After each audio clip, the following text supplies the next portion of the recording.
Hello my friends and welcome back to the channel. Today we are doing another reading to you video. Today we're going to be reading Elizabeth Barrett Browning. For those of you who don't know, she was a very prominent voice of her age, poet, very prominent poet of her time. I believe she was poet laureate. If she wasn't poet laureate, she was definitely in contention to be poet laureate. She was hotly contested. She was certainly the female voice of her time, hotly contested by Christina Rossetti. She didn't have the best life. She had a lot of ailments, unfortunately, and some tragedy in her life, and the only reason I know this is because I've been researching Elizabeth Barrett Browning for another style of video coming up in October. I wonder what that could be. If you are a subscriber, you probably know straight off what I'm talking about. But yeah, I have been doing some research on Elizabeth Barrett Browning, but for this video I thought I would just read some of her poems to you. As always, I'm just going to randomly pick different poems and hope that they're good ones for you. I'm sure they will be. And hopefully you can relax to them. Again, I'm under a flight path, but let's see how it goes. If you have any suggestions for these types of videos, please leave them in the comments. Let me know what you want more of. Would you prefer it if I just put like an image of something on the screen and read it from my actual studio microphone so it's better quality, or do you want to see me like I'm doing now? Just let me know what you prefer and I'll do it. If you don't want to see any more of these videos, that's fine. You know, they haven't been getting as many views than all my other style of videos, so maybe they're not wanted. But feedback is always appreciated in the comments down below. If you do like them, don't forget to leave a thumbs up. That's another sort of metric for me to see and understand whether these videos are wanted or not. Let's get into it.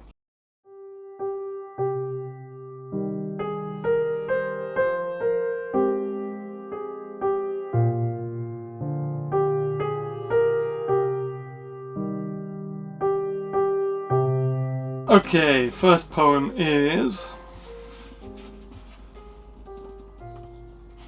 Let's go with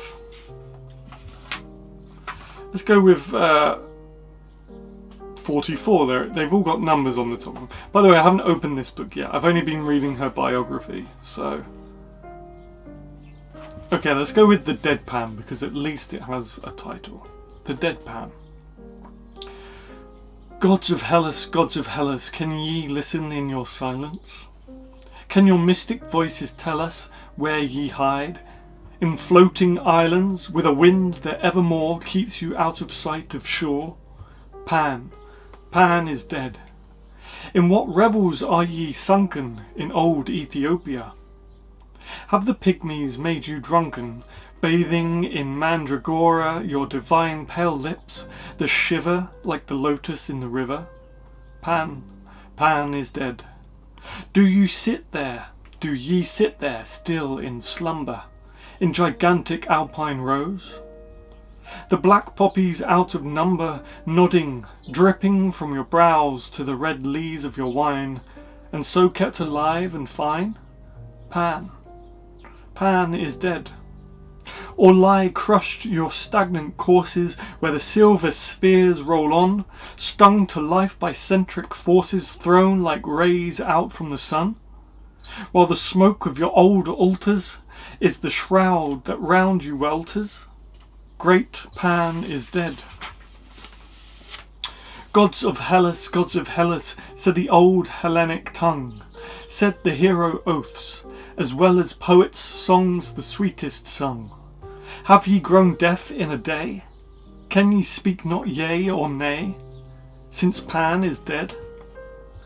Do ye leave your rivers flowing all alone? O Naiades?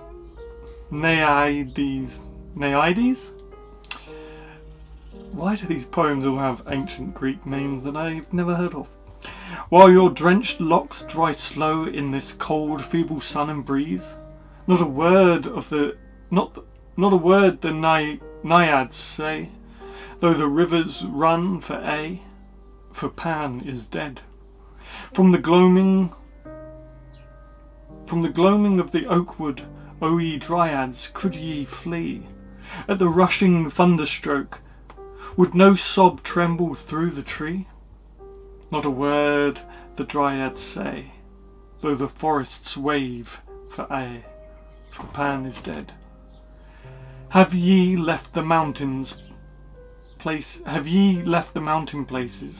Oreads wild for other tryst?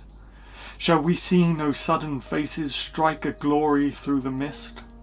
Not a sound the silent thrills of the everlasting hills? Pan is dead.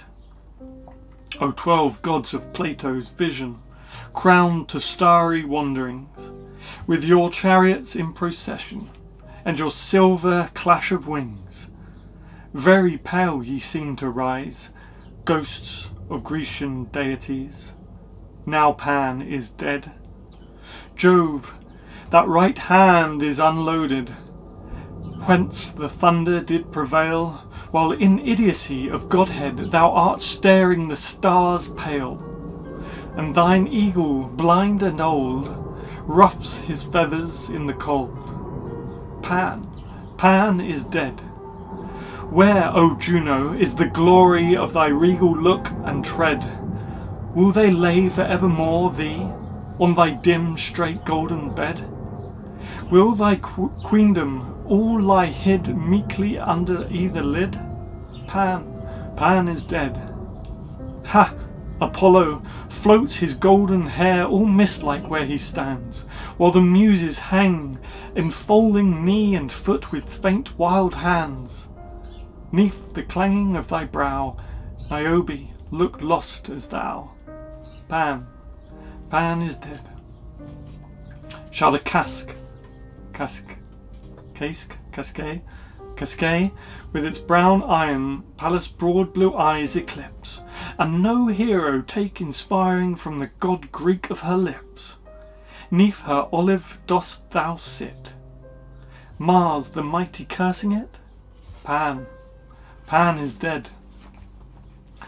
Bacchus on the panther he swoons, bound with his own vines, and his maenads slowly saunter, head aside among the pines, while they murmur dreamingly, Ivar, Pan is dead.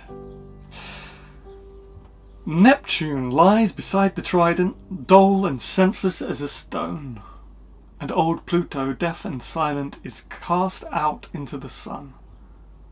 Ceres smileth stern. Therete, we all now are desolate. Now Pan is dead. Aphrodite, dead and driven as thy native foam, thou art, with the cestus long done heaving on the white calm of thine heart. Ay, Adonis, at that shriek not a tear runs down her cheek. Pan is dead. And the loves we used to know from one another huddled lie, frore as taken in a snowstorm, close beside her tenderly, as if each had weakly tried once to kiss her as he died. Pan is dead. What, and Hermes? Time enthralleth all thy cunning, Hermes, thus, and the ivy blindly crawleth round thy brave Caduceus. Hast thou no new message for us, full of thunder and Jove glories? Nay, Pan is dead. Crowned Cybele, great turret, rocks and crumbles on her head. Roar the lions of her chariot towards the wilderness, unfed. Scornful children are not mute. Mother, walk afoot, since Pan is dead.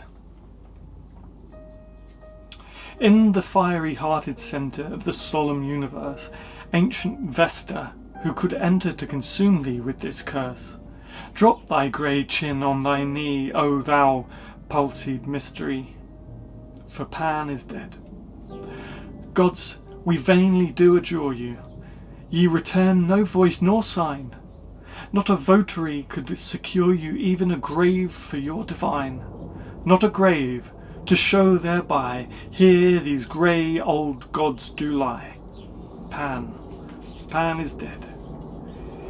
Even that Greece, who took your wages, cools the obolus outworn, and the hoarse, deep-throated ages laugh your godships unto scorn. And the poets do disclaim you, or grow colder if they name you, and Pan is dead. Gods bereaved, gods belated, with your purples rent asunder, gods discrowned and desecrated, disinherited of thunder. Now the goats may climb and crop the soft grass on Ida's top. Now Pan is dead. Calm of old, the bark went onward, when a cry more loud than wind rose up, deepened and swept sunward from the piled dark behind. And the sun shrank and grew pale, breathed against by the great whale. Pan, Pan is dead. And the rowers from the benches fell, each shuddering on his face, while departing influences struck a cold back through the place, and the shadow of the ship reeled along the passive deep. Pan, Pan is dead. And that dismal cry rose slowly and sank slowly through the air, full of spirit's melancholy and eternity's despair. And they heard the words it said, Pan is dead, great Pan is dead, Pan, Pan is dead. 'Twas the hour when one in Sion hung for love's sake on a cross, when his brow was chill with dying and his soul was faint with loss, when his priestly blood dropped downward and his kingly eyes looked throneward. Then Pan was dead. By the love he stood alone, in his soul Godhead rose complete.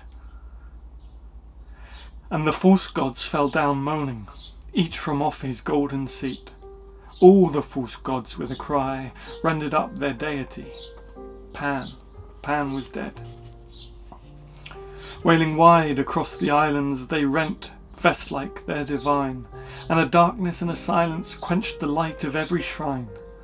And Dodona's oak swang lonely henceforth to the tempest only. Pan, Pan was dead. Pythia staggered, feeling over, feeling over her lost god's forsaking look. Straight her eyeballs filmed with horror, and her crispy fillets shook, and her lips gasped through their foam for a word that did not come. Pan, Pan was dead. Oh my goodness, 10 minutes in and we're still going. Oh, last verse. Oh, killed it. O ye fain false gods of Hellas, ye are silent evermore, and I dash down this old chalice, whence libations ran of yore. See, the wine crawls in the dust worm-like, as your glories must, since Pan is dead.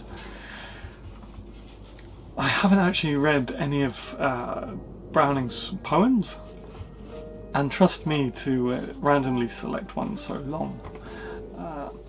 I thought I knew the Greek gods, but apparently there are many that I do not know. So I apologise for completely butchering that one.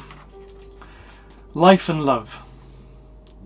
Fast this life of mine was dying, blind already and calm as death, snowflakes on her bosom lying, scarcely heaving with her breath. Love came by, and having known her in a dream of fabled lands, gently stooped and laid upon her mystic chrism of holy hands, drew his smile across her folded eyelids as the swallow dips, breathed as finely as the cold did through the locking of her lips. So, when life looked upward, being warmed and breathed on from above, what sight could she have foreseeing, evermore, but only love?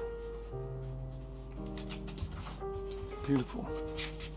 And I believe that's Her romantic poetry, if you want to call it romantic.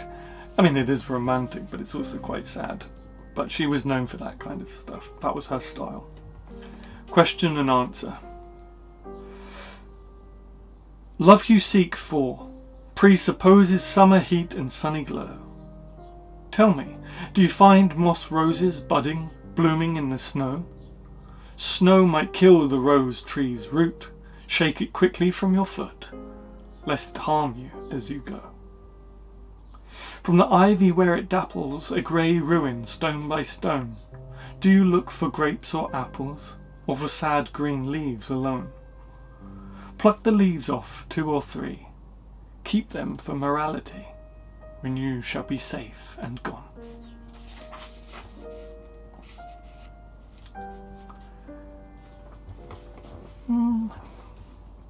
Let's do a couple more. Inclusions. Oh, wilt thou have my hand, dear, to lie along in thine? As a little stone in a running stream, it seems to lie and pine. Now drop the poor pale hand, dear, unfit to plight with thine. Oh, wilt thou have my cheek, dear, drawn closer to thine own? My cheek is white, my cheek is worn by many a tear run down. Now leave a little space, dear, lest it should wet thine own. Oh, must thou have my soul, dear, commingled with thy soul? Red grows the cheek and warm the hand, the part is in the whole. Nor hands nor cheeks keep separate when soul is joined to soul. I'm starting to see what made her so popular. How beautiful and sad. I keep saying it's beautiful and sad, probably because I know her backstory. So maybe I'm putting my own interpretation on this. Maybe you don't find these sad. Insufficiency. Last one, because we're on 15 minutes and that first poem was quite a lengthy one. Insufficiency.